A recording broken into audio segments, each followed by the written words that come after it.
So here we are at Old Trafford for the final of the Stones Bitter Premiership Trophy between Widnes and Hull, and the Hull team coming out onto the pitch.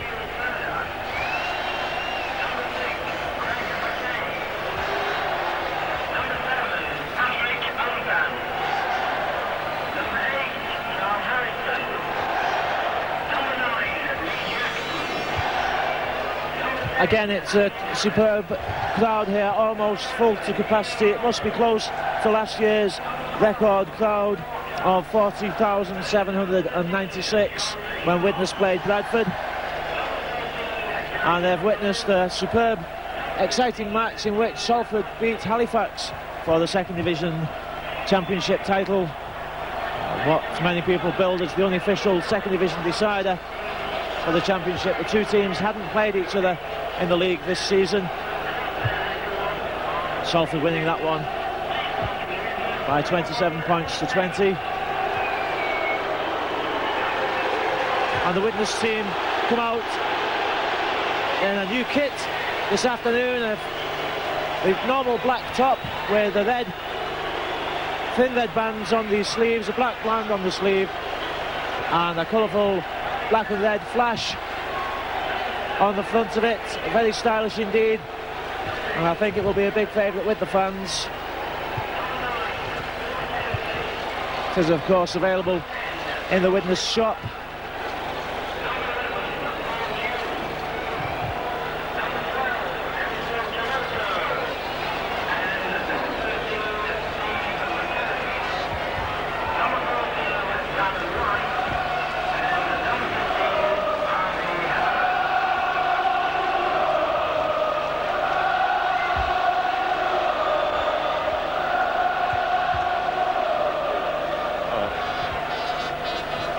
This afternoon's match is refereed by John Holdsworth of Kippax, and his touch judges Alan Unsworth of St Helens and Barry Hope of Wakefield.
So following the national anthem, the two teams prepare to kick off the teams for this afternoon. Hull, number 1, Richard Gay, 2, Paul Eastwood, 3, Damien McGarry, 4, Brad Turner, Brad Webb, 5, Neil Turner, 6, Greg Mackey, 7, Patrick on top, and the forwards, number 8, Carl Harrison, 9, Lee Jackson, 10, Andy Dannett, 11, Ian Marlowe, 12, Russ Walker, 13, John Sharp, 14 is Gary Nolan, and 15, Dean Busby. The Widnes team for this afternoon: number 1, Alan Tate, 2, John Devereux, 3, Andy Courier, 4, Jonathan Davis, 5, Martin O'Fire, 6 Barry Dowd and 7 David Hume. And the Widnes forwards, 8 Kurt Sorensen, 9 Phil McKenzie, 10 Joe Grimmer, 11 Paul Hume, 12 Imosi Koloto, 13 Steve McCurry. Widnes substitutes, 14 is Darren Wright, 15 is Harvey Howard.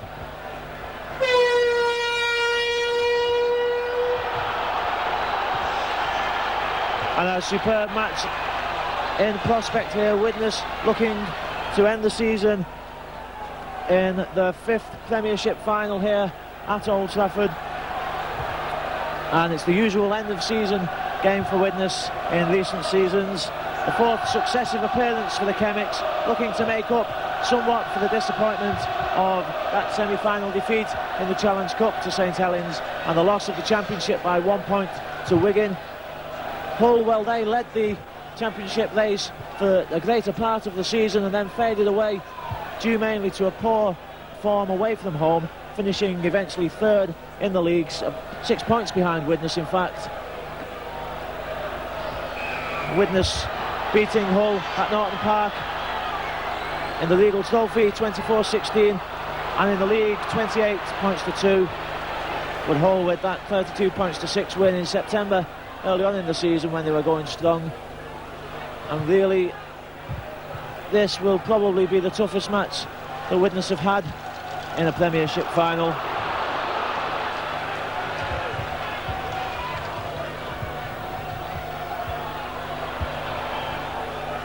Ian Marlowe drives in for Hull, but really the hub of the whole play comes from captain Greg Mackey at number 6. A little Patrick Antot, the Frenchman, who's been in superb form in the scrum half position. And that's the engine room of this whole team, along with the big forwards. That's a good run infield by John Devereux. Barry Dowd on the dummy. Kurt Sorensen drives in, pushing Widnes towards the halfway line, marked by that football circle left over from Manchester United's season here.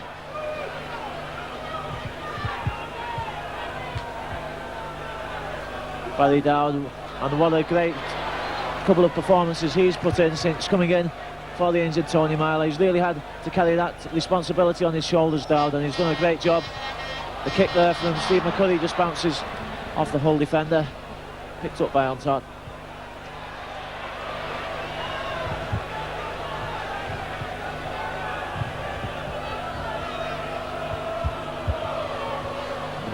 Marlowe again, caught just short of the halfway line. But now a chance for Hull to move it out wide, and it does come out to Brad Webb in the centre position, and Hull again come to the short side, and that's a good run by the number 8. Carl Harrison found space, but then a clumsy ball out, and Harrison stays down injured. Took a knock on the shoulder again, John Devereux in off the wing, but this time Devereux loses the ball pulled away as Devereux went down. Something of a scrappy start to this game then.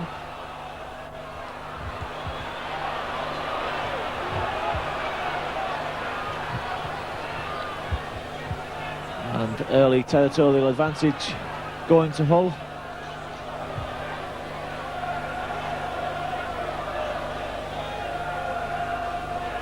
This is the 4th final between Widnes and Hull, and Widnes have won the previous 3 finals. I'm sure that Hull will be looking to make amends for that this afternoon. Meetings in 82, 83 and 89, all ending in victories for Widnes. Hull failing to score more than 10 points on any occasion, but that is a bomb. Superb take by Martin Offiah, and Offiah gets to his feet, manages to get the ball out as he's thrown in for touch. Did well there, Martin Offiah. A quick play the ball from Alan Tate, and David Hume slips the ball out. Imosi Koloto can't beat Marlowe. McKenzie and Paul Hume comes in, a great burst by Hume.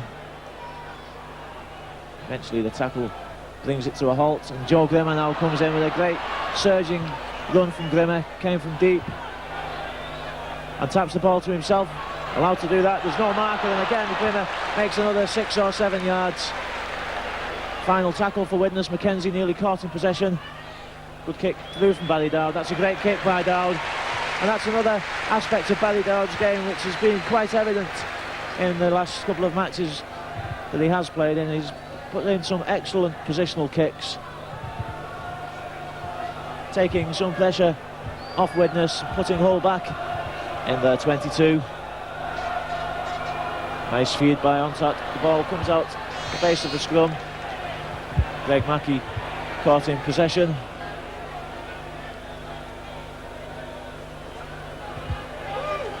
Lee Jackson.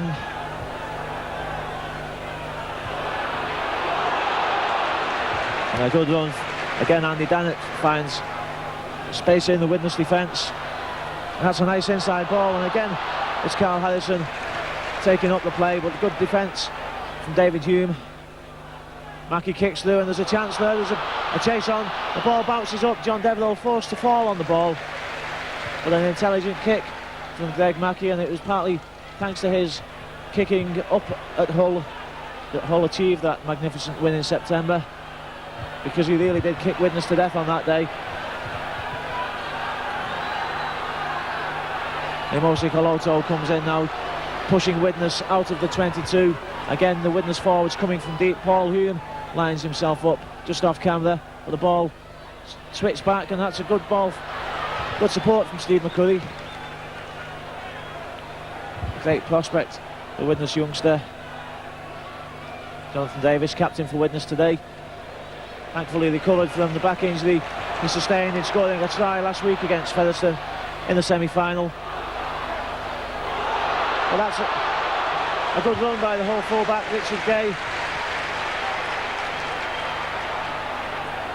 Runs out of defence, beat the first tackle.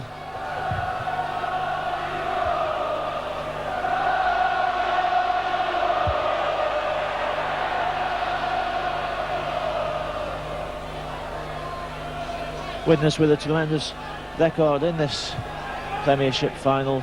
6 wins in 7 final appearances, but now penalised for offside, and a chance, I feel, for Hull to go for goal. Test winger Paul Eastwood comes in, fancies his chances there. It's just about 45 yards out.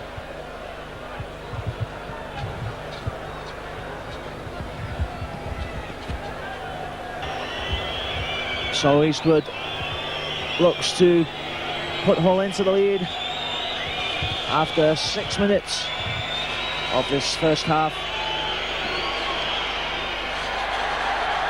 It's not the best of kicks, it veers off to the left. A drop out on the 22, so a lucky escape for Widnes.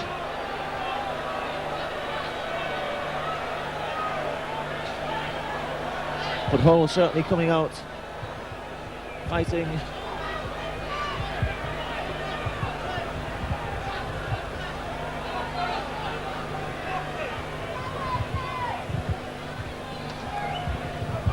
Jonathan Davis kicks it deep.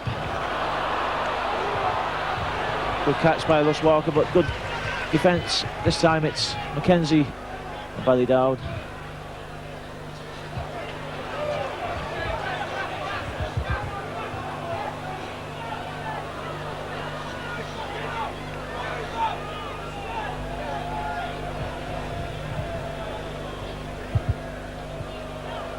Holland again, it's Carl Harrison making a break. That's 3 times now he's found gaps. Didn't make too much ground, but he is finding the gaps in the Widnes defence as he came onto that ball off John Sharp. And that's another good break. This time Damien McGarry stepped inside. The final tackle though for Hull. Greg Mackey nearly caught in possession, but his sidestep put him into a gap. Difficult one. Tate should take it. A superb catch by Alan Tate, as Lee Jackson came flying in onto that. Emosi Koloto again attempts to drive Widnes out just outside the 18-yard box. But strong defence from Hull, and Widnes losing ground in that play.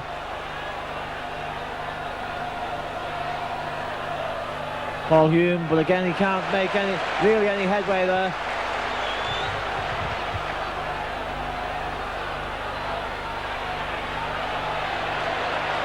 John Devlow coming in to help out, as we've seen so often this season. The ball back now to Jonathan Davis, and a great kick from Davis, but it's taken by Richard Gay on the halfway line. Gay goes past Joe Grimmer.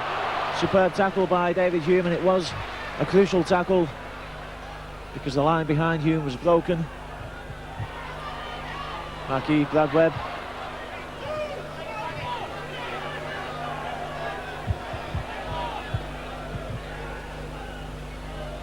On top, that's a good ball out, but this time Harrison met with a superb tackle. Phil McKenzie it is, around the legs. And another kick from Mackie. John Devlow gets there first, well taken by Devlow. But he's lost the ball, and that's a disaster. And, well, Mr. Holdsworth obviously had shouted held before that ball was punched out. That seems to be the situation.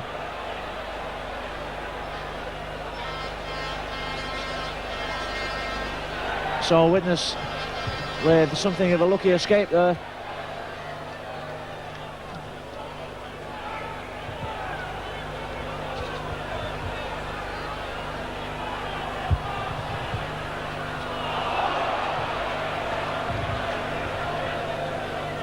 But Hull have come out fired up and determined to clamp down on Widnes' free style of throwing the ball about, and that's what happened in the early meeting of the season between these two sides. But Widnes managed to cope with that much better than the two games at Norton Park.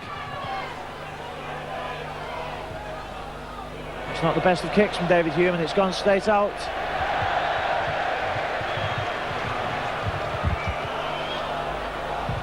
And it's a scrum down because it wasn't the final tackle, but the feed going to Hull.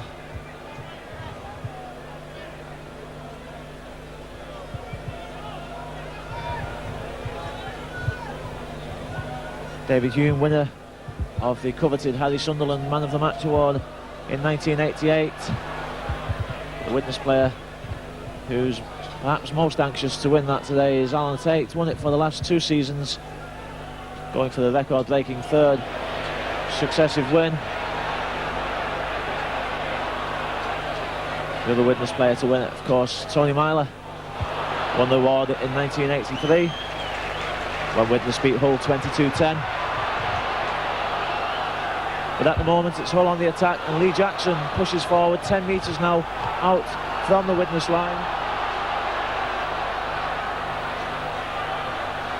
On tap, runs across, and he's almost put Damien McGarry into a gap there right in front of the Widnes post. The final tackle, Greg Mackie signals for the high kick, but I just wondered if the ball's going to be thrown out here.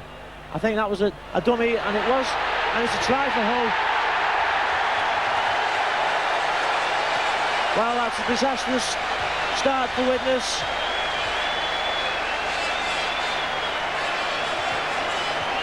Because Hull have scored 10 minutes into the game. Greg Mackie signalled for the high ball, and it was a bit obvious. All the Hull players on this side put their hands up, indicating the high ball, obviously a decoy. And then the ball thrown out, a long ball out to Richard Gay, a superb pass, and Gay was moving onto it on the full. So Widnes down by 4 points to 0.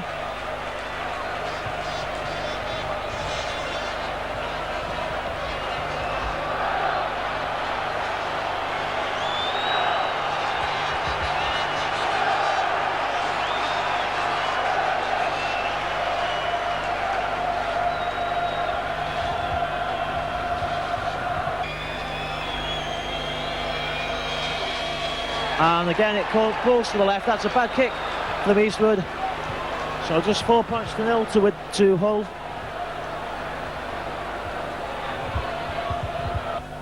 There's been a lot of talk before the match amongst the spectators and amongst the press up here on the television gantry about the revelations in some newspapers today that Martin Offiah has put in a written transfer request and wants to go to Wigan, and also there's speculation about the future of the Widnes coach Doug Lawton.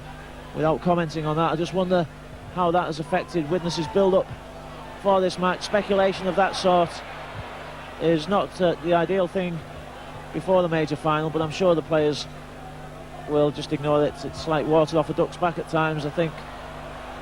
So many of these rumours spread out by the press. Jonathan Davis makes a great goal, a great break from Davis. A good cover tackle by Brad Webb. Martin Afire now to Barry Dowd.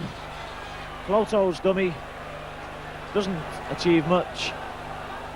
And Steve McCurry takes up the running, as he has done so many times, and lays off a great pass to Mackenzie. Mackenzie to Tate, but the ball goes loose, and it's play on, says Mr. Holsworth.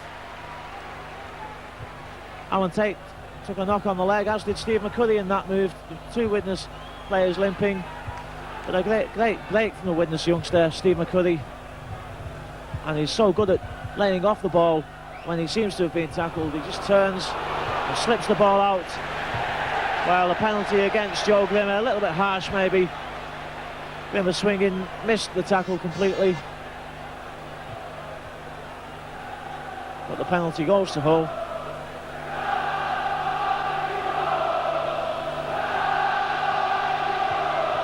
Tremendous vocal support here for the Humbersiders.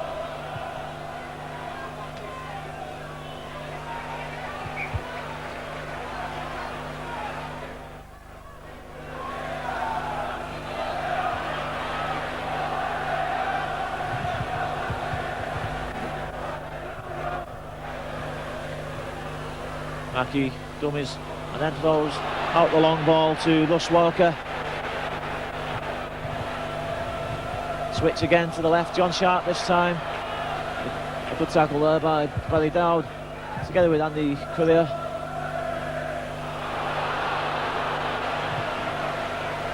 Again, Carl Harrison drives in. Mackey with the kick, it's a high one.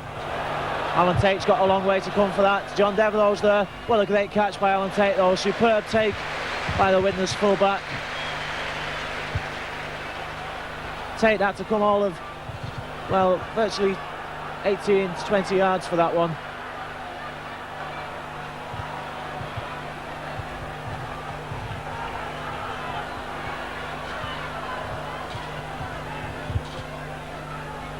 Barry Dowd, Paul Hume drives in, taken by Mackey. Paul Hume sent off in last year's final against Bradford, but that didn't deter Widnes. Went on, of course, to win by 28 points to 6. Another great kick from Jonathan Davis, let down towards the corner flag, and it holds up, doesn't quite make the try line. Good tackle by John Devereux. But now Hull with an overlap on the outside. Devereux makes his way back, and David Hume in again, as on many occasions with the crucial tackle. That's a great ball out, well picked up by Lee Jackson. Jackson looks for support. He almost goes past Alan Tate. The two Hull players run into each other. Greg Mackey takes the ball, and there's a chance now on the outside for Hull. Martin Afire had come off his wing to cover. The overlap's there. Paul Eastwood with a superb tackle from Alan Tate. Made all that ground. He came from the opposite side of the pitch, virtually after tackling Lee Jackson. A great cover tackle from Alan Tate as the Widnes cover had been drawn across to the far side. Martin Afire did well to recover back to this wing, but Eastwood linked up with a run-around move, and Widnes saved 10 yards out from the line by Tate's tackle.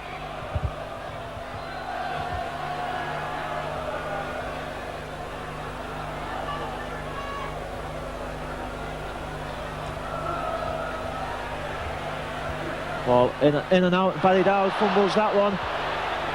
Not the best of passes, to be fair to Dowd. Alan Tate comes up with the ball, and unfortunately the pressure is eased as Hull are caught offside. A chance for Jonathan Davis to put this one into touch. Should take Widnes out of the 22. Well, it's just short of the 22.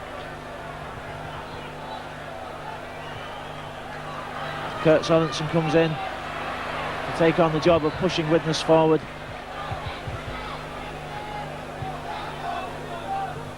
Mackenzie, Colotto, but again this whole defence is proving very difficult for Widnes to break down. Joe Grimmer, just that one break really by Steve McCurry for the Chemics. Paul Hume comes short onto that one, looked to slip the ball out, but in fact Carl Harrison took the ball as Hume attempted to turn and flick it back to Phil Mackenzie. So Widnes again defending the line inside their own half.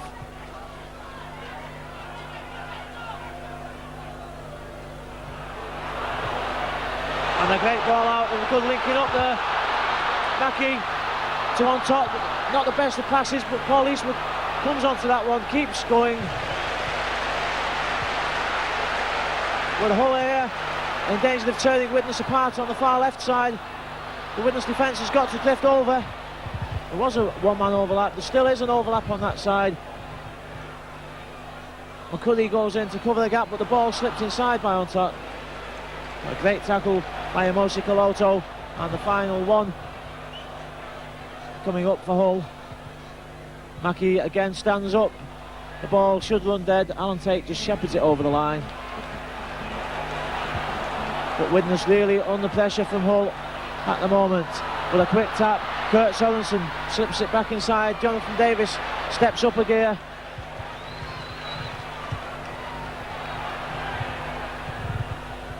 That's good running from Joe Grimmer, comes on short off Mackenzie. Just couldn't step out of the tackle by Russ Walker. And again Hull caught offside, slack play by Hull. Again a chance for Widnes to take pressure off. Chance for the players to get the breath back. Davis kicks to just short of the 22.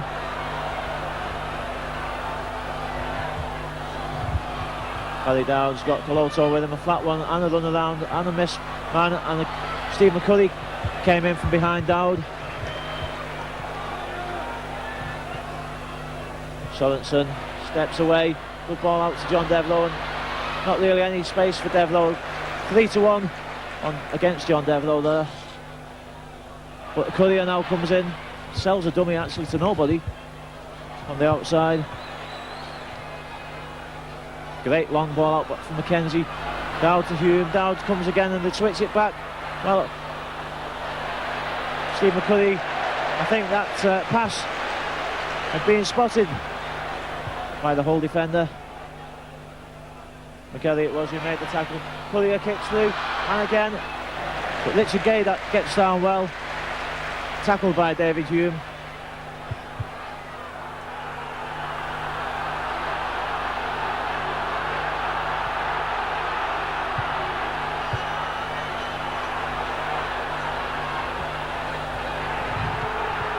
Hull driving again, and John Sharp comes in.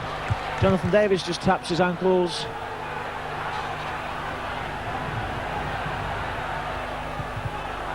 Carl Harrison straight at Paul Hume. Jackson still going.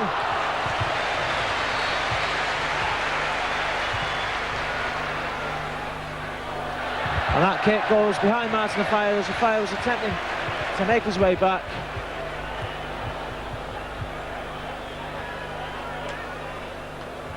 So Widnes certainly under pressure midway through this first half.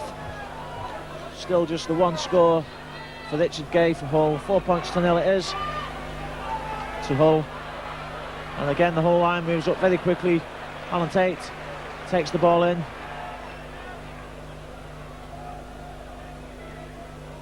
Jonathan Davis dummies the kick, steps inside one. Just couldn't escape the clutches of Andy Dannett. Dowd, great ball from Dowd, but Courier can't hang on to it. Kicks the ball into touch in frustration. The knock-on is given.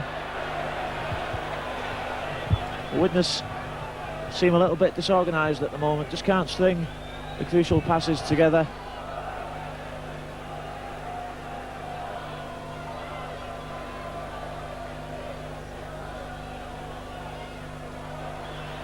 And Hull take the ball to the blind. On touch, going for the line. He knocks off Tate almost. He slips the ball back. Paul Hume picks it up. Play on. A good move from Hull as John Sharp came out on the blind side. Caught Widnes napping. And again, it was Alan Tate covering back with John Devereux.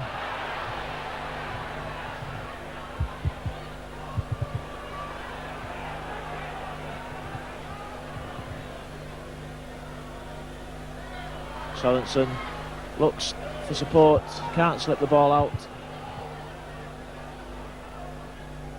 David Hume has got Joe Grimmer outside him, he just can't get the ball out again.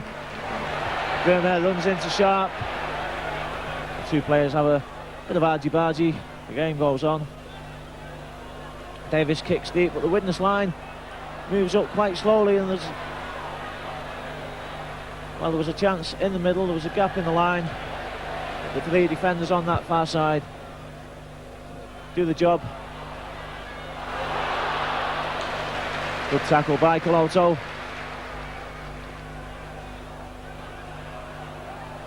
Marlowe.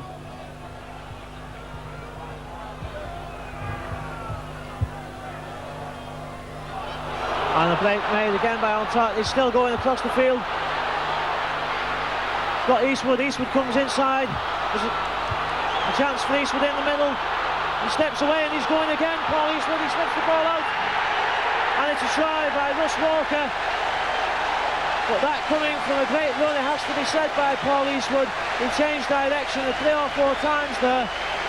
The Widnes defence was caught out on this Widnes left wing. With a man short, Martin Afire moved out to cover. But on top, slipped the ball inside, and it came from that run, crossfield run. So Widnes 8 points to 0 down with a lot to do.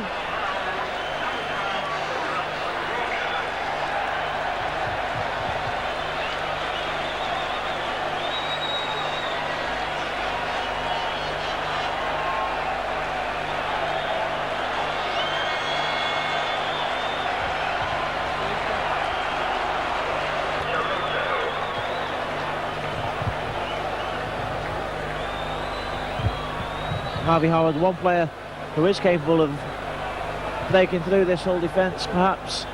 He's shown fine form since getting his chance in the forwards.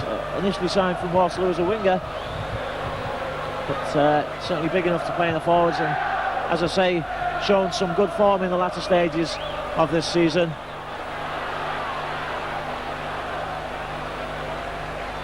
So 8 points to 0 now, Widnes with a lot to do as we approach the final 10 minutes of this first half.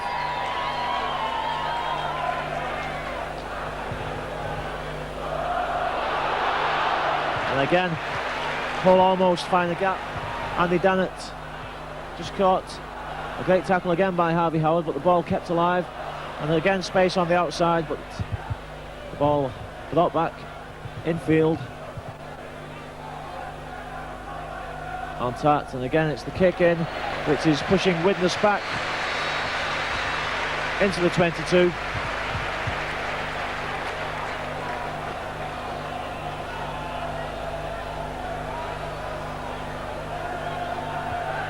Fine conditions there at Old Trafford. A couple of clouds in the sky, but still sunny sky as Widnes, well, who's come up with that one? Mr. Holdsworth signal play on, but I think it's Patrick on top who's got the ball. So Hull come up in possession, winning the feed against the head.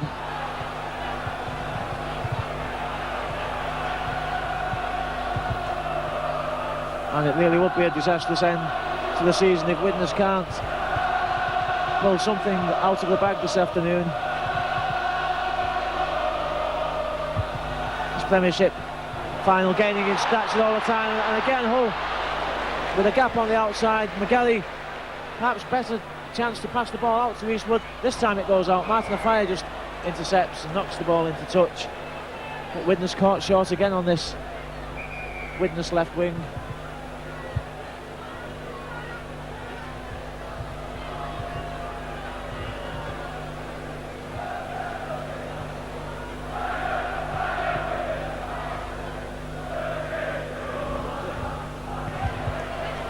So Damien McGarry receives some attention to his knock. And the scrum forms up. Unfortunately, nobody seems to have the ball.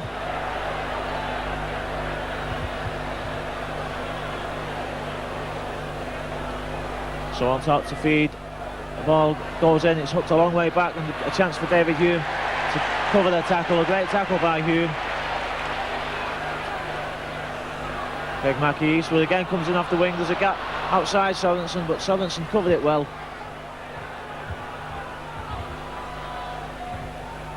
But it seems that Widnes have been under constant pressure in this half. Mackey steps through. Joe Grimmer's ankle tap was all important.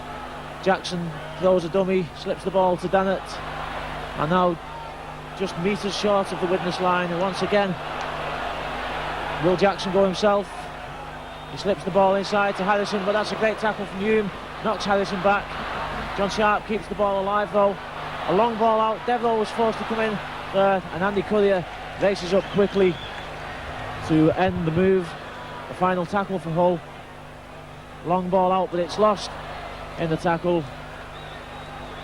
John Devereux picks up. So a good spell of defence on that occasion by Widnes, and it was needed too. David Hume steps in and out.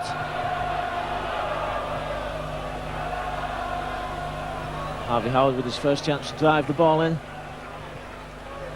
Doesn't make too much space headway on that attempt. Dowd, Kurt Sorensen, but a good tackle met well by John Sharp. Two veterans together. The ball back to Davis.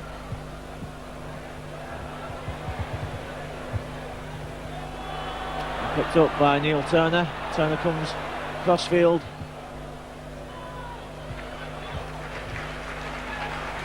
And now Widnes really must look to keep this tight defensive line and hold Hull inside the half. John Sharp breaks the halfway line. Jackson dummies and throws the ball back to the short side. A good kick from Greg Mackey. It bounces just short of the try line. A superb kick from the standoff. Martin Afire forced to run back, but he finds a gap on the outside, and Afire's got John Devereux in support. He doesn't use him. A good cover tackle by Neil Turner, and a penalty given against Jackson. Martin Afire stays down.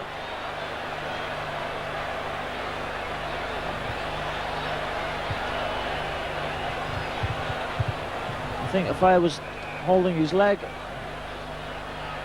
He limps away, doesn't need any attention, and Mr. Holdsworth speaks to Lee Jackson.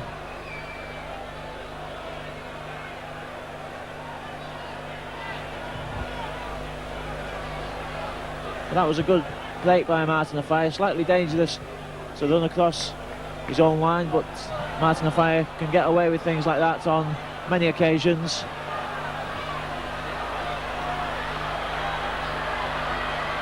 Sorensen forced to step inside. Alan Tate was coming for the ball, but couldn't get there in time. Paul Hume, good tackle down the legs by Carl Harrison. Harvey Howard again spins into the tackle.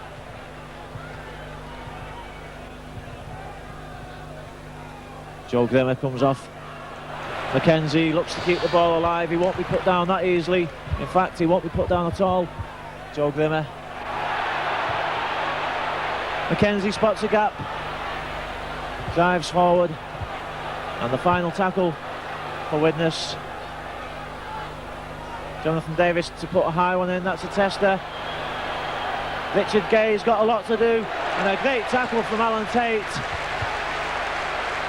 What a superb tackle from the Widnes fullback on his opposite number. Really charged, shoulder charged almost, Richard Gay over the line.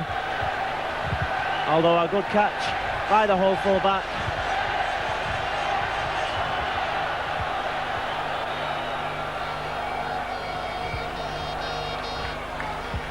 So Widnes now must put Hull under pressure with another chance at possession. The ball out, back from Devereux to Courier, back to Devereux. Devereux steps inside, away from touch. Good play by this wing partnership which has formed over this season, centre wing. Sorensen, McKenzie, a great ball out from McKenzie. Jonathan Davis to Martin Offiah. Offiah's going for the corner and he tips inside. Well, Martin Offiah's not happy about that. I mean, there must be a line somewhere where you throw it, it's either a foul or not, but Offiah was pushed into touch as he kicked through. Jonathan Davis in support couldn't reach the kick ahead, and one feels at times that Martin Offiah doesn't always get a fair deal off the officials in those occasions.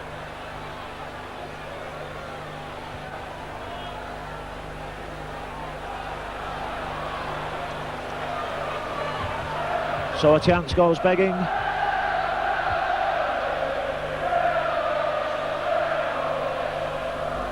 And Hull move the ball out. John Sharp in possession. Again, good vocal support from the Hull supporters.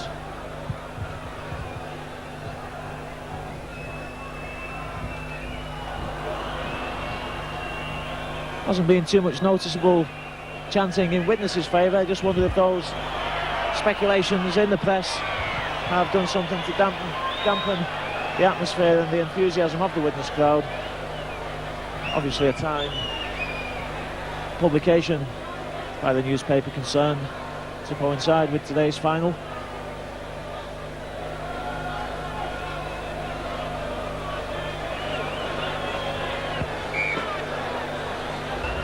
So they play the ball moved infield away from the injured player. Greg Mackey kicks, bounces off with but Devereux takes it.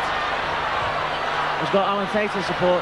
He doesn't use him. A good run from Devereux, and well, if Devereux could just have kept his feet, there was a space that he'd made for himself. But alas, it was not to be. Jonathan Davis.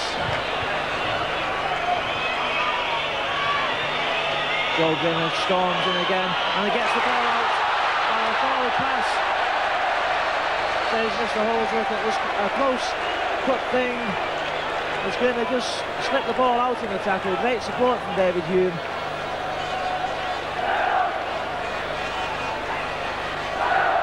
But Widnes pulled back for the forward pass. Another chance is lost, and I'd have to watch that one on the video before commenting on the referee's decision. Mr. Holdsworth, of course, doesn't have that luxury.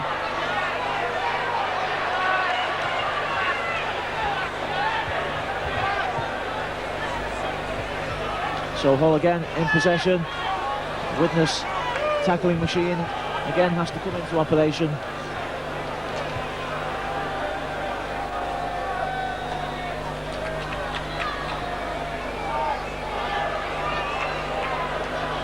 Ian Marlowe plays the ball quickly.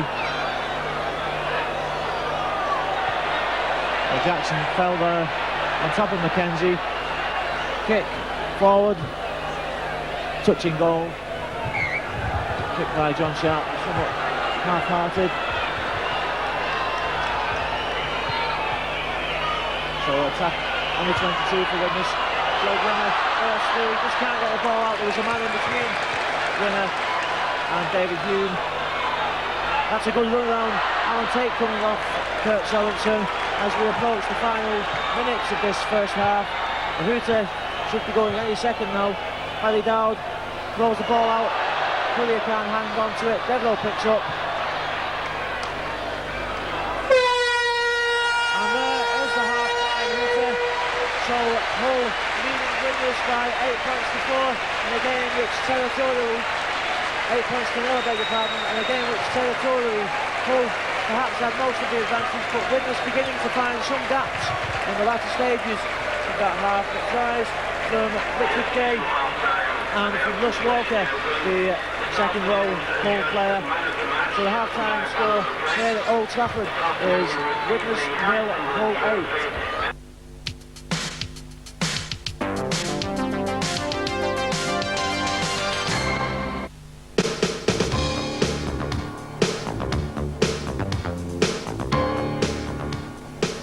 At EYG, we're committed to quality.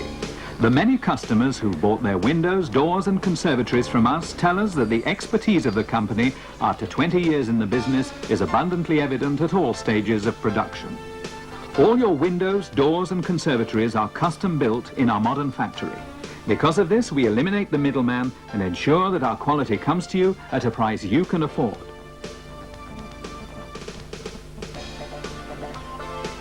And speaking of quality, take a look at the way we make your Slenderline UPVC windows and doors.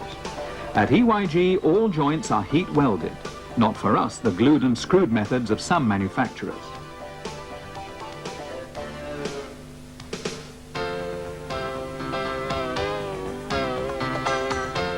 It's perhaps not surprising that Slenderline UPVC systems are the most popular range of windows, doors and patios. High insulation coupled with freedom from maintenance are the two major factors which add to the growing number of satisfied customers. A unique multi-chamber design gives extremely low conductivity and high insulation value. Most sections are reinforced for strength with a galvanized steel insert. UPVC's brilliant white looks are as durable as the product itself. Weathering tests have proved a color durability of over 20 years. At EYG, all our glass sheets are machine cut, avoiding waste and unnecessary cost. This sequence shows how your double glazed units are made. The glass is scrupulously cleaned through high pressure washes and then rigorously inspected.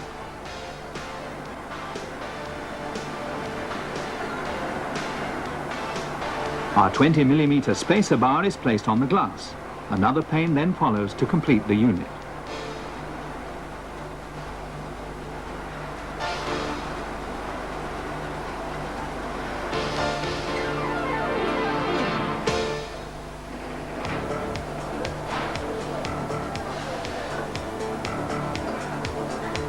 The unit is hermetically sealed for additional strength and insulation. And all our sealed units are made to measure for your own home. Just one of the ways in which we meet your individual needs. Would you settle for less? Our research and drawing teams give a high priority to the evaluation of any new developments in design, systems or materials. We're proud of our strong reputation, but we also look to the future. Hence the introduction of our Defiant residential door locking system, now fitted to most of our UPVC doors. In tests carried out by specialists, it performed impressively. 10 minutes of this kind of treatment failed to break the lock.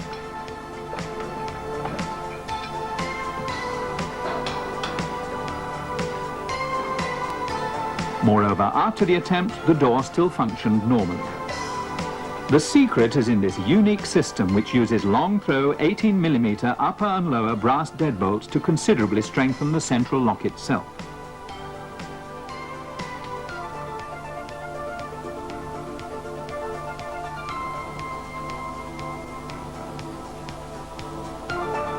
The result, remarkable security. Would you settle for less?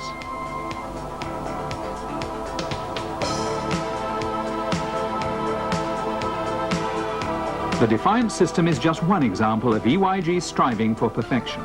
There are many good reasons why discerning people buy their window systems, doors, patios and conservatories from EYG. They may be influenced, for example, by the care and attention to individual requirements shown by EYG staff at all stages of negotiation and purchase. They'll no doubt be thankful that they received no heavy sales pressure. With our commitment to quality at affordable prices, who needs hard sell? After you've placed your order, our surveyors call out to take detailed measurements.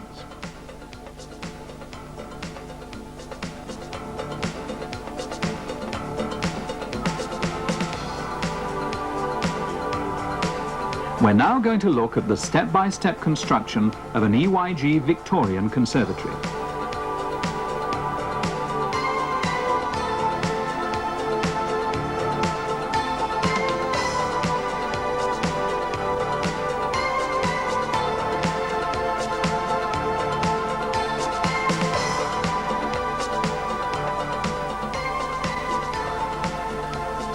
Foundations and footings are built to last. A conservatory is strong only when its foundations have a depth more than adequate to cope with winter storms. At EYG, we're aware that a conservatory is an investment for life. An EYG conservatory is not just a lean-to, but an additional room to the house, which can be used all year round. Would you settle for less?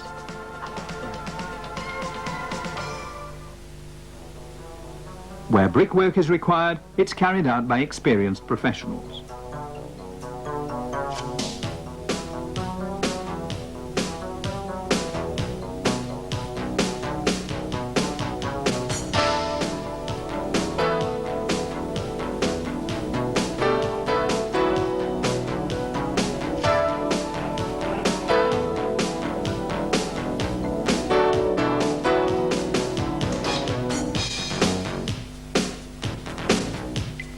Every stage of construction demands the same highest levels of skill and commitment to ensure that the Victorian is built to last.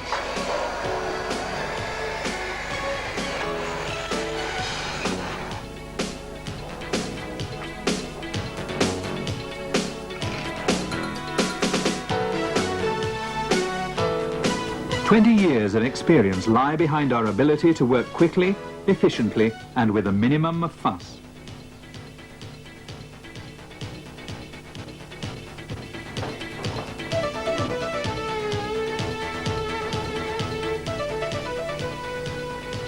The Victorian is of UPVC reinforced construction, has roof glazing, insulating polycarbonate multi-cavity panes, and glass panels in 28mm double glazed units.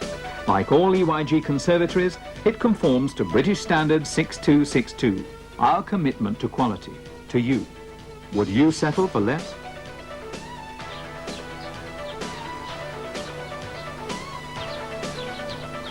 Other EYG conservatories are the Regency with elegant carved detailing on its main window units,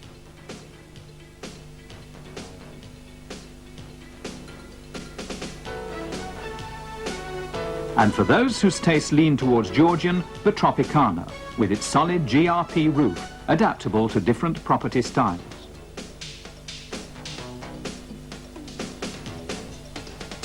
EYG conservatories are designed to suit individual tastes. Whether your choice is for a conservatory to blend in with a large residence or a small family home, whatever the size or style, EYG conservatories are enjoyed by all the family. The growing band of customers who've congratulated us on our conservatories are complemented by those who appreciate the same high standards of EYG double glazing.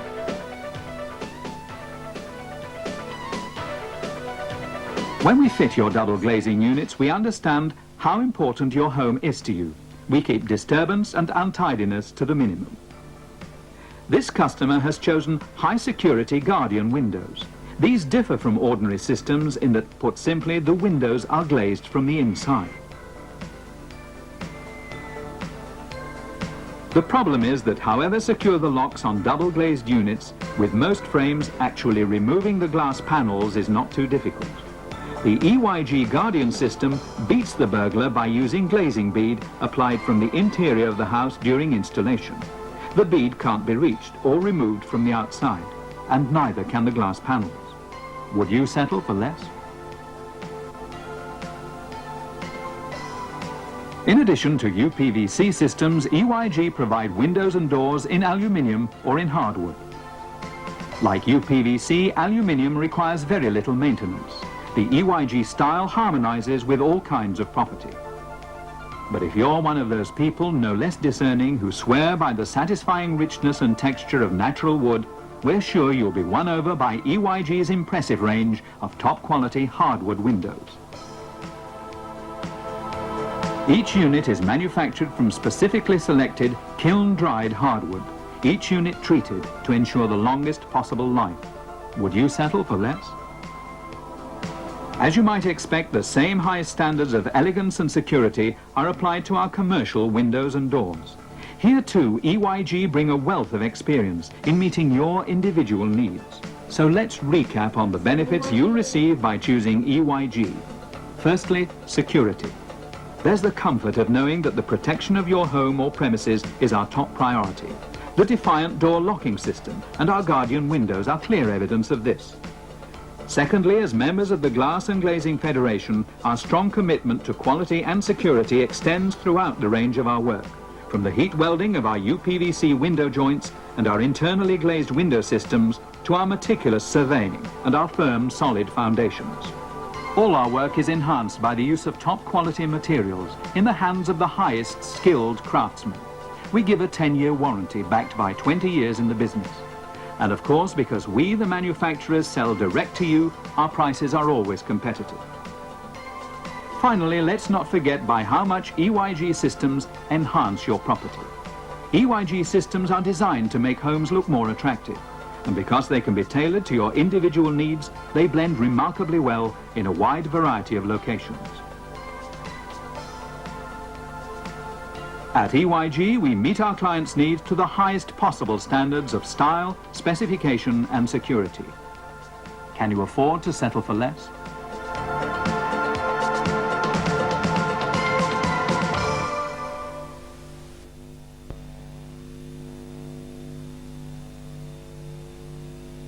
Substitution being made for Widnes down on right. Has come on. And the number 14 shirt, Phil McKenzie. He's gone off. Taking a knock. He did stay down earlier on after one of the tackles. So I imagine Steve McCurry will move up to hooker and perhaps down and right into the loose forward position where he's played before when coming on as substitute earlier this season. Widnes certainly with a lot to do. 8 points to 0 down. Found it very difficult to break this whole defence, but down and right almost did so there with his first touch of the ball. Sorensen steps in, can't offload. Hull beat St Helens and Leeds to get to this final. A last minute win against Leeds. Widnes of course beat Bradford Northern and Featherstone. A great kick from Jonathan Davis. And in those matches, certainly in the match against Bradford Northern and to some extent in the game against Featherstone, Widnes look to be hitting top form just in time for this premiership competition after the upset of the semi-final defeat and losing the league. The old flowing movements seem to be coming back.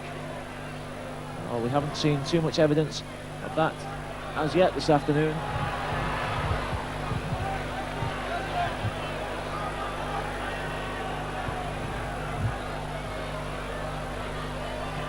Russ Walker, scorer of Hull's second try, takes that ball in. John Sharp, great tackle by Paul Hume. Phenomenal amount of tackling done by Paul Hume in all these matches. Won the top tackle award, the ICT top tackle award last week against Featherstone. Sharp throws out, pass to Neil Turner, but Turner had 2 defenders on him. It's not a bad cross field kick, but it goes straight to John Devereux. Well taken by Devereux. And a good tackle by Damien McGarry. Belly down. And now Widnes with a look to move the ball to the left. Hume steps out of one tackle. Alan Tate was in support, and it's Tate behind the play of the ball. Drives it, the ball in himself. Steve McCurry now, as acting half-back, takes that one in. A good side step from McCurry, and he goes away. Can he keep his legs? He's got Alan Tate in support. He turns, Alan Tate was on his left. Steve McCurry just couldn't get the ball to Tate. And there's a chance on this side, a great ball. Well, Darren Wright picked it up, it's back to one. It was almost intercepted by Ian Marlowe. Martin Fire. Well, Widnes back to one, perhaps need to just take some drives in, and there is Harvey Howard doing just that. Kurt Sorensen, great ball from Sorensen. Paul Hume just can't get through. Throws a loose ball out, well picked up by Joe Grimmer. Sorensen, and Jonathan Davis is going to score in the corner, is he? Yeah, well, the touchline touch judge's flag, goes up, must have been marginal indeed. But Widnes finding the gap on that outside. Joe Grimmer doing well to flick up the loose ball. Sorensen threw it out. Jonathan Davis just, well, the try line was too far away, the touch line was too close.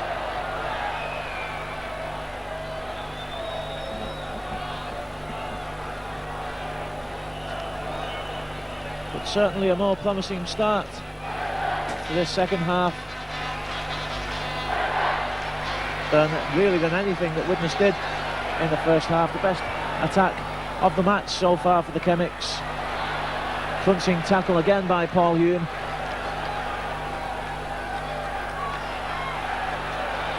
Joe Grimmer this time eventually forces Andy Dannett to the ground. Ball slipped back inside, but this is good tackling by Widnes, and that's what they need now. Jackson goes from acting half-back with a great lifting tackle by Harvey Howard, and Hull barely managing to get out of the 22. Mackey forced, well, he dummied the kick, David Hume took the dummy, and Mackey's going in. He's got nobody in support, but the support comes up now, but surely that was forward.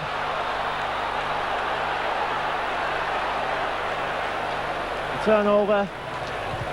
Greg Mackey says that the ball came off Harvey Howard, but I don't know how he expects anyone to see that. He decided to flick the ball out backwards.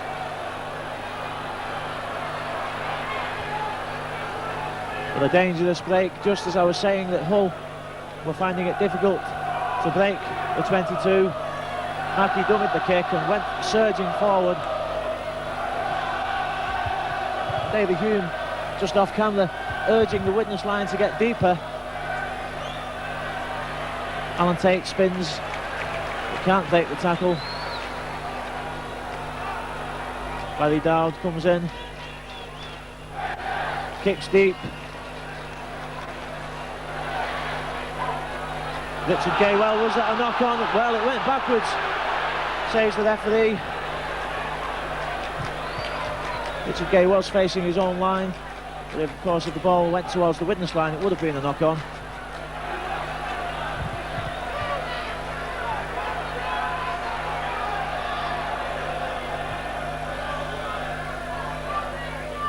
Shot, long ball out.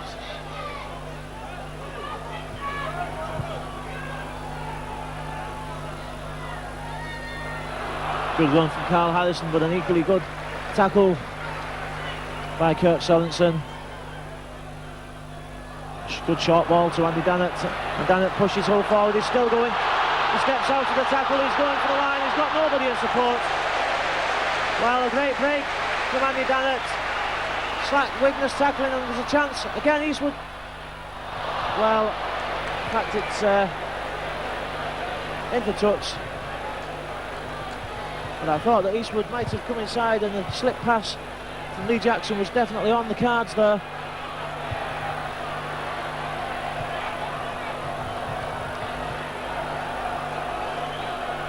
So again Widnes pen back under pressure.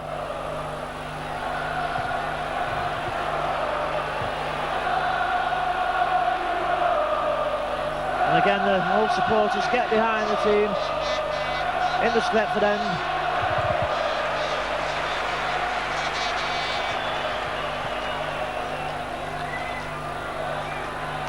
Joe Grimmer slips the ball out to Devereux. John Devereux goes away from his man, but Turner clings on. Courier steps down the line. He's eventually caught into touch.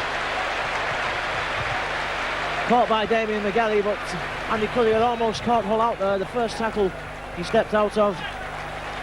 And that's, well, that tackle ends Damien McGarry's involvement for the moment, because McGarry comes off and Gary Nolan takes his place in the centre position for Hull.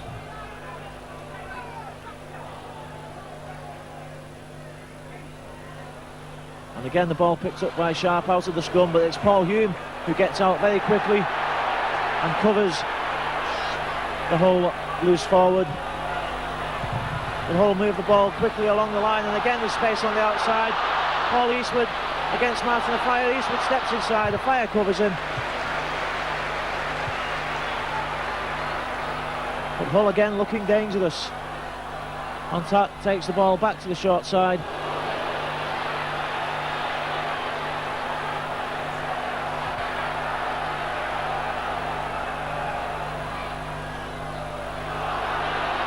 Marlowe can't get the ball out.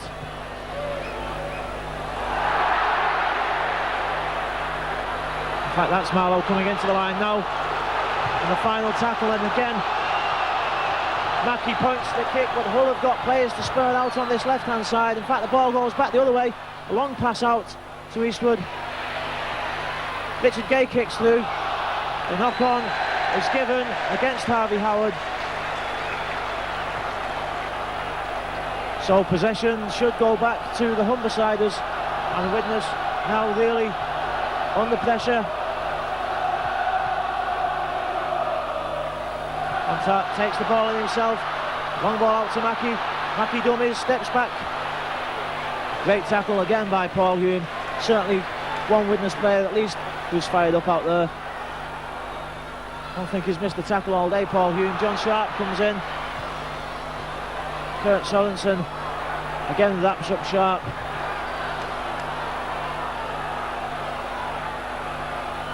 The dummy Harrison, he's got, well, Lee Jackson was coming back down in support of Carl Harrison there.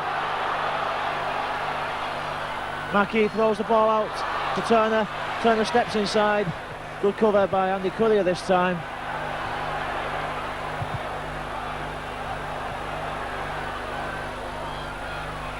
Mackey the ball back to Webb, kicks through, and David Hume is forced to take that one. Half still, Hull 8, Widnes 0. And again Hull piling the pressure on. Widnes forced to take, well, this will be 18 tackles, 3 sets of 6 following the knock-on from Harvey Howard. Really a great stint of defence by the Chemics, but can they keep this up, or will Hull again break the line? John Sharp attempts to do so. Jackson switches it back to Harrison. That's a great run inside to Nolan. Jackson, well, Andy Dannett I think was the player coming in there, came in surging for the line. Just great again defence from Widnes. Joe Grimmer comes up with the ball.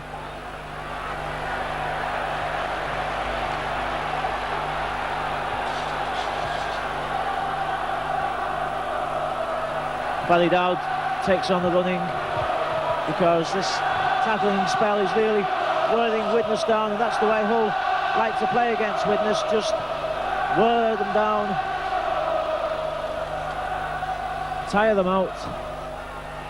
Again a good dummy from McCullion. Steve McCully goes away, he looks for support. Well, the ball was knocked by Lee Jackson as McCully attempted to flick out the long pass, I think, and it went straight to Neil Turner. So possession back to Hull.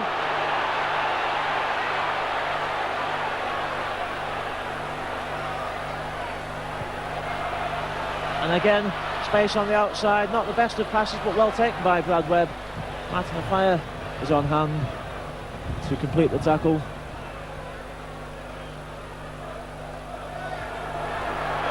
Ian Marlowe forced to the ground by Joe Grimmer.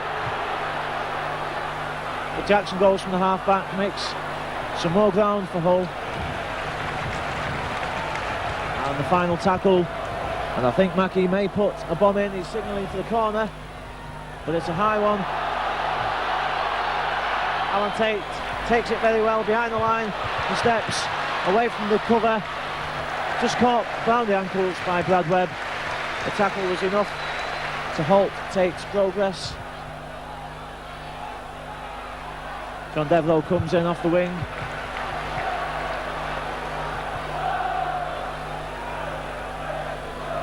David Hume steps back, looks for support, pushes Widnes from the 22.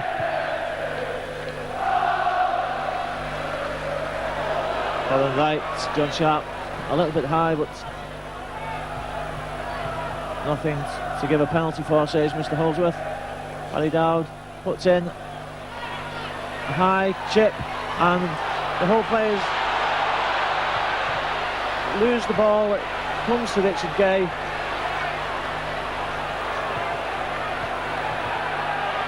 And Richard Gay took a knock in the back in that tackle.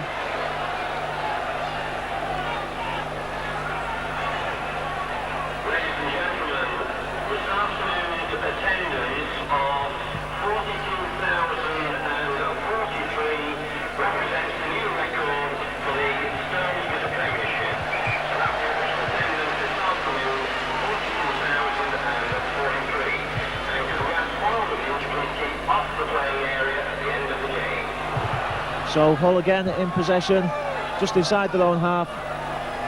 Richard Gay has received some treatment. The game allowed to go on top. Dummies, and a great ball to Marlowe. Kurt Sorensen covering across, makes the tackle. A good inside ball, and John Sharp, a superb and crucial tackle by Harvey Howard. Mackie.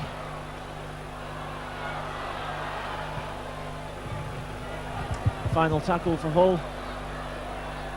And Mackie attempts a drop goal. It bounces off down the right, charge down, and Wright recovers well to pounce on the ball. Paul Hume straightens up, a good run from Hume, slips the ball back to Alan Tate, great support from Tate, and Alan Tate just couldn't get the ball out. Jonathan Davis was lurking on Tate's left, and a penalty to Widnes for holding down as Tate attempted to play the ball, but Widnes then just suddenly seemed to come to life for a minute.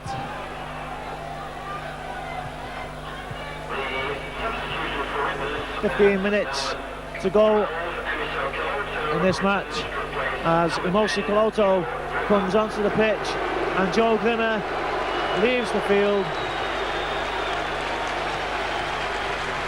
So Koloto back into the game, and I'm sure Doug Lawton now will be looking for something big from the Tongan.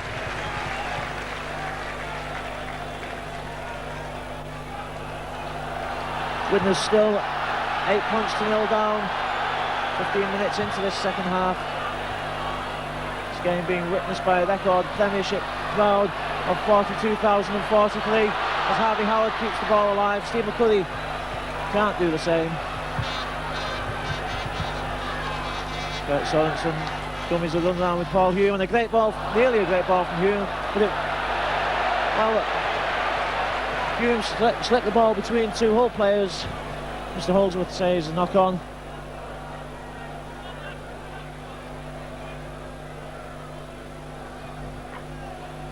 Again, I wouldn't like to comment on that because Mr. Holdsworth obviously closer than we are. But again, the Widnes attack comes to nothing.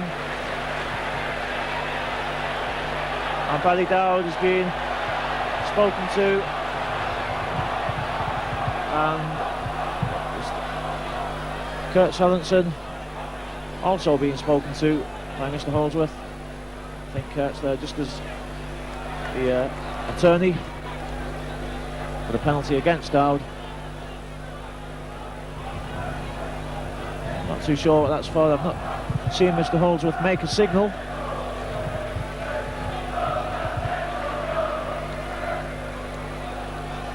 So possession again for Hull on the halfway line. Jackson taps the ball, plays it to himself, takes the drive. Andy Dannett and Koloto straight in to the match with a tackle on Dannett. Harrison knocks off one, slips out the pass to Jackson. Jackson to on top, back to Mackie. Mackie spins, no one there. Harvey Howard makes the tackle. John Sharp slipped the ball out as he was going down, slipped the ball out well.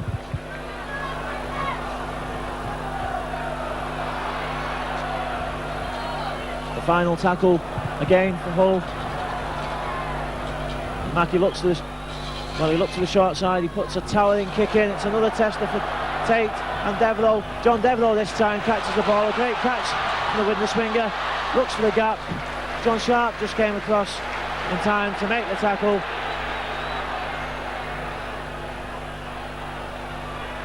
Now Coloto thought about passing, but Brad Webb had cut off the pass. Kurt Sorensen dummies, and Sorensen's got Dylan Wright in support. Dylan Wright was pulled back, but David Hume looks for Martin Offiah. A great ball from Hume, and Martin Offiah is going to score, and he comes infield, thankfully. But what a great try for Widnes, coming from that superb break by Kurt Sorensen. Broke from his own half, burst through the tackle, kept the ball alive. Dylan Wright in support was being pulled back by a Hull player. None of the officials seemed to take much notice of that. But there was that man once again in support. David Hume linked up with Sorensen, and then he ran, well, he knew where he was going. He wanted Martin Offiah. Martin Offiah somehow got there and then beat Brad Webb to the line. A superb score for Widnes, and the Chemics are back in the match now. Jonathan Davis with a crucial kick to put them within 2 points of Hull midway through this second half.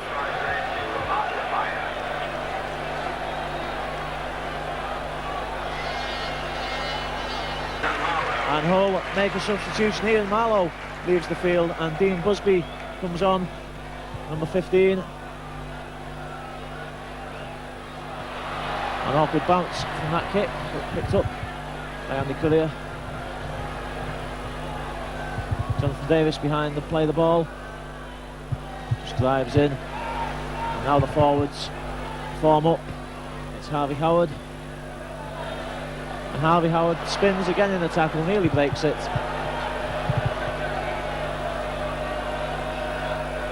Kurt Sorensen, a great ball from Sorensen to Coloto. Coloto hangs on, he's got Dylan Wright on his left.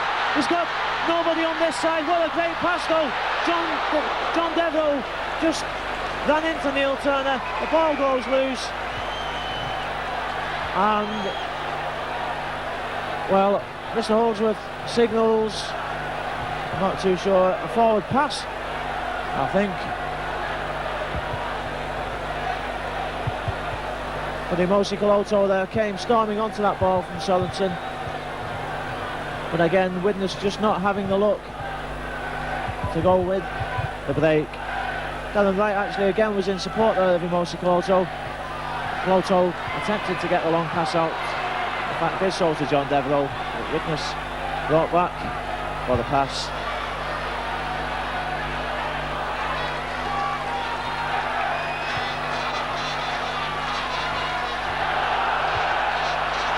The Widnes crowd burst out for the forward pass against Hull. Nothing given. John Sharp comes in, dummies, and he's got Richard Gay. Richard Gay's done a race to the line. Martin Offiah is chasing him. A great cover tackle by Martin Offiah, and Gay's lost the ball. Picked up by Alan Tate. Great cover though from Martin Offiah, because Richard Gay had broken through the Widnes defence. He had the legs on most of them, but not Martin Offiah. Alan Tate was coming across to cover, and it was Tate who picked up the loose ball. So possession back to Widnes. Coloto again comes off Sorensen, this time not with the same effectiveness. Sorensen throws the ball out to Tate. Tate tries to get round Brad Webb to give the space to Martin Offiah on the outside. Paul Hume straightens up, and it's the final tackle for Widnes. There's nobody behind the line for Hull. I just wondered for a minute if Widnes would chip, but Barry Dowd puts the ball deep and it bounces away from Richard Gay, and this time it's a knock-on, and I think that's the correct decision. Richard Gay's not happy with himself, but he was facing sideways. He did knock the ball. That's a knock-on.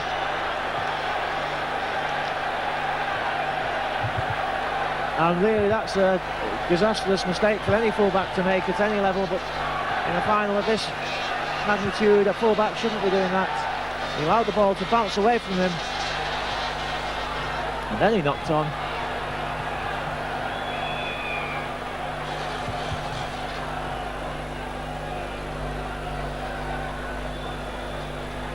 Well, Alan Tate's coming to the line on this side. The ball taken to the blind side. Jonathan Davis steps away from Brad Webb. Jonathan Davis straightens up. Great cover tackle by Greg Mackey. Kurt Sorenson's long ball. Barry Dowd. There's a space on the outside, and it goes there to John Deverell. Deverell forced to step inside. He steps again. Can't keep the ball alive.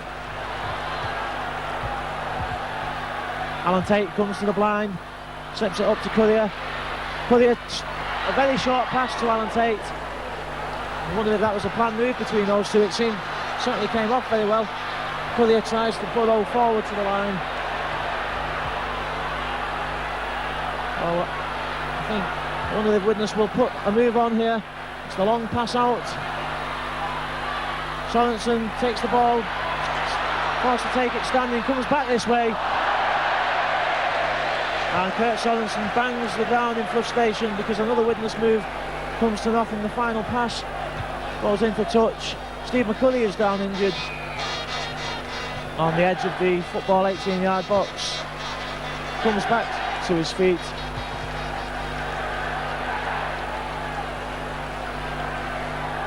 "15 minutes left. Widnes 4, Hull 8. But Widnes edging back into this match. Chances there are gone begging. Hull in possession now. Neil Turner comes off the wing. And he's lost the ball, and Widnes are back in possession. Darren Wright picks up the loose ball. Well, surely Widnes won't get a better opportunity than this to break the whole line. And McCulley nearly dropped that one. John Deverell comes in. The whole line is very straight across the pitch. It's holding firm at the moment. Widnes needs some magic, a special magic from one of the players, or a set move. Imosi Koloto turns for the tackle. He slips the ball out. And Kurt Sorensen's on the wing. Sorensen back inside to Tate. Tate goes to the corner. He can't get the ball down. Again, Widnes denied by the line. The Widnes bench jumps to the feet. At least Colin Tyler, Reg Bowden and Eddie McDonald jump to the feet.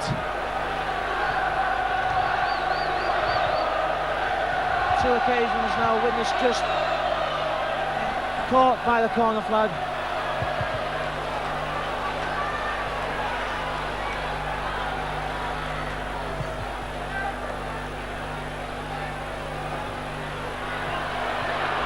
A good run from Dean Busby. But again, it's Paul Hume making the tackle. Turner. This time it's David Hume.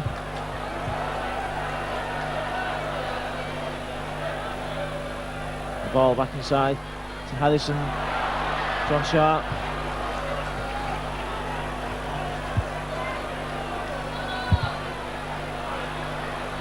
Andy Dannett tries to spin in the tackle. Hull now with players to spur on the far side of the field. It's the last tackle though. Well, I'm not sure. Well, Mr. Holdsworth really fell for that one, I think. It was one of the oldest sticks in the book because Lee Jackson just put the ball on the floor and then stood away from it. Harvey Howard couldn't do anything, attempted to get out of the way, and Widnes are penalised.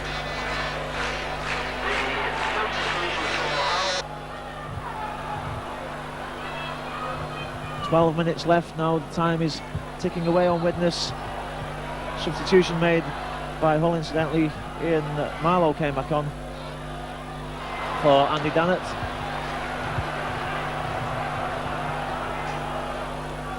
John Sharp looks for somebody inside, and passing contact comes in. So Widnes now again forced to defend, but it's possession that the Chemics need. Marlowe. Again, it's Paul Hume in the tackle. Mackey's come to the blind side, the ball thrown out, and well, he's going for the line. He must hold him up. He's got the ball down.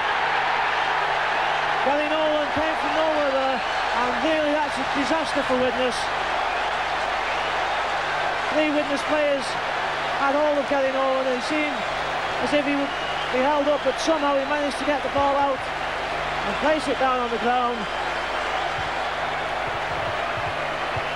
So it's 12 points to 4 now. The kick to come, and just 10 minutes left. Well, chances have gone begging for Widnes. 2 chances, 1 in each corner, denied by the touch flag, the corner flag. Widnes just not able to cross the line. And then, well, that penalty, I must say that I still disagree with the decision, although the video evidence may prove Mr. Holdsworth to be correct. So Paul Eastwood to put the icing on the cake for Hull. 10 metres in from the touchline, just short of the 22.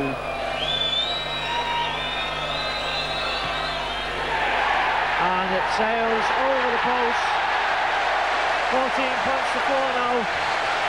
And really, well, it would be a miracle if Widnes could pull that back in 9 minutes.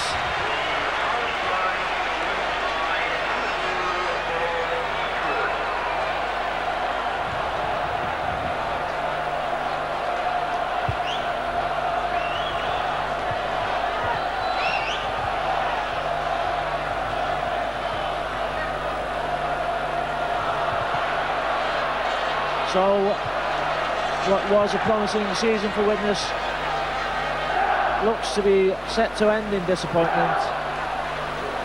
It's been a disastrous closing few weeks to the season for the Chemics.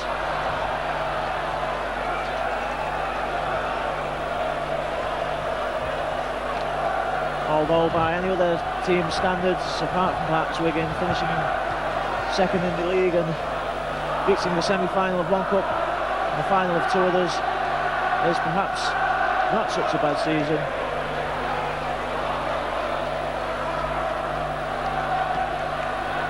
But that won't do Widnes. Success is something that Widnes are used to and something that they all desire. On tape force to lose ground. Brad Webb makes the tackle.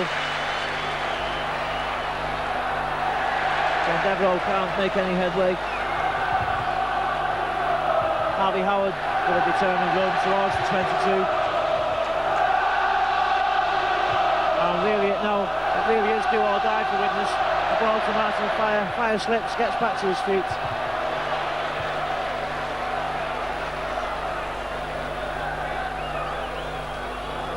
Kurt Sorensen tries a chip through. The ball picked up by Dean Busby.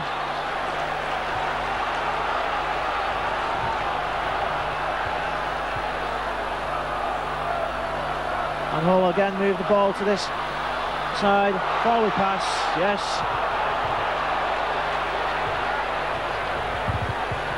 The ball was forward from Mackie to John Sharp.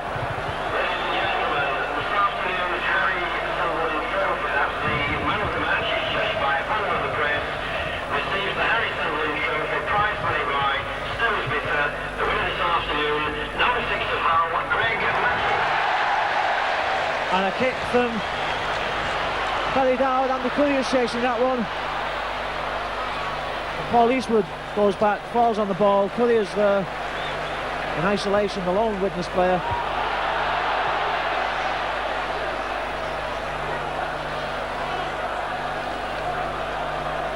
Jonathan Davis makes the tackle.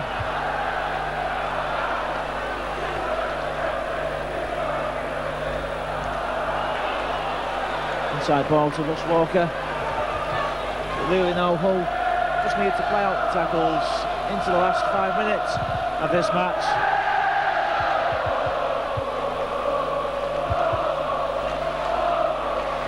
So Sunday Ward for Hull, and what for them also has been a disappointing season, leading the league table for the most part of the season and then just fading away in the final furlong. No success in the cups until today, but it looks as if things have gone their way this afternoon. Alan Tate tips over. Tate races for that one. On top, picks up the loose ball. The knock-on is given. The first one, and it's given to Hull.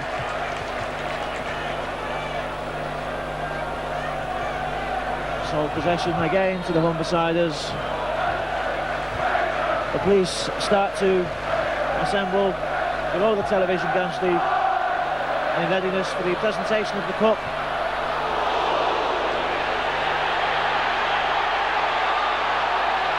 Jonathan Davis penalised for a high tackle on Greg Mackey.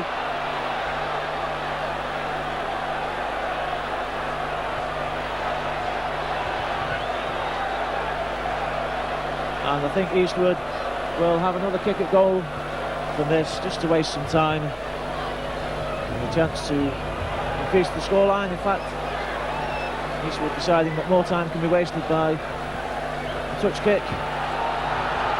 Pushes Hull inside the Widnes 22.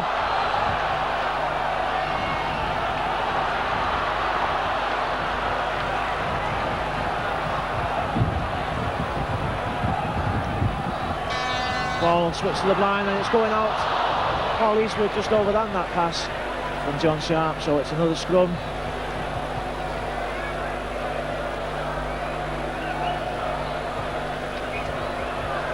Three minutes to play. 10 points separate the teams. Well, Widnes have scored twice in 3 minutes on more than one occasion in the past, but I don't think against a team like Hull today that we can even imagine that.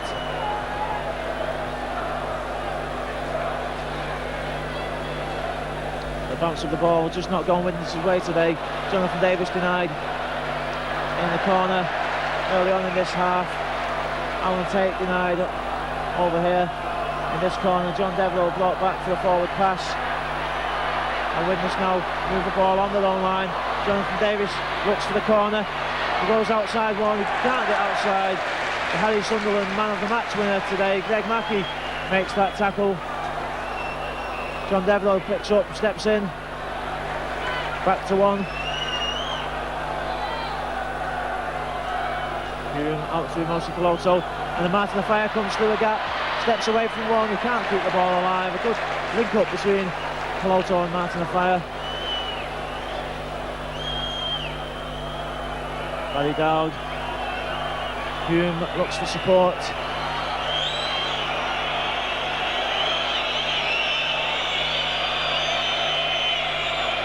And Martin Afire again comes into the line, keeps the ball alive this time to Alan Tate. A great game Alan Tate's had, made a couple of crucial try-saving tackles.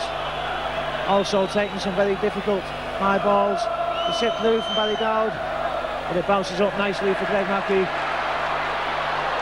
A good tackle from John Devereux. Pulls Mackey's shirt collar by the scruff of the neck. But Hull back in possession. Well, the two Hull substitutes waiting to come on down below. Andy Dannett and Damien McGarry. I don't know whether time will allow that.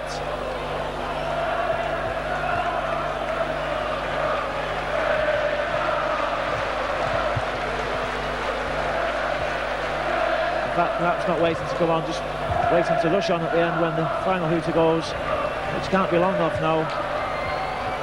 The ball back to Eastwood. Eastwood runs, finds space, knock on.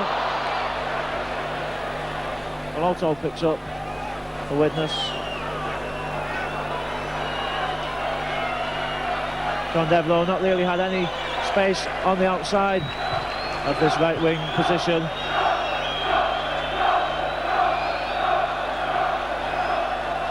Kurt Sorensen looks for support, and there's David Hume in support. It was a long time coming, but offside surely.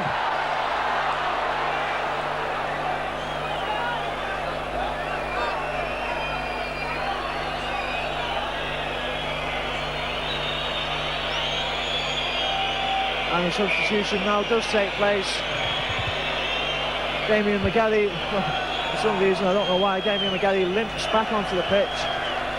Obviously a time-wasting tactic. I think the man coming on was more injured than the man going off there.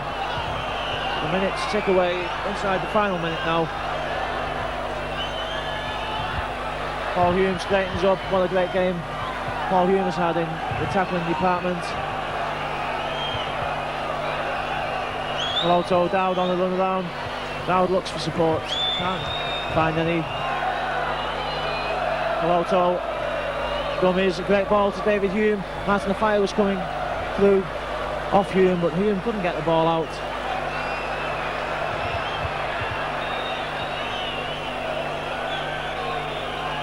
Courier dummies to Devereux. Devereux tackles well. And there's the final hooter. Bitter disappointment for the Chemics. Well, you must feel for the players down there, absolutely shattered, because a team with so much potential, so much flair and so much skill have come away from the season with, well, one piece of silverware in the shape of the Lancashire Cup, with a bitterly disappointing end to the season. And you certainly must feel for the players, because it's certainly not one for want of effort or ability. Things just not going with us in play today. Hull with an 8-0 half-time lead through tries from Richard Gay and Russ Walker. Martin Offiah pulled one back for Widnes. Jonathan Davis and Alan Tate were denied, one in each corner, but then with 10 minutes to go, Gary Nolan scored for Hull, forced the ball down as he was tackled by 4 Widnes players. Eastwood added the conversion, making the final score of 14 points to 4 here at Old Trafford. So Hull have won the Stones Bitter Premiership final. Widnes have lost it for the first time in 4 years.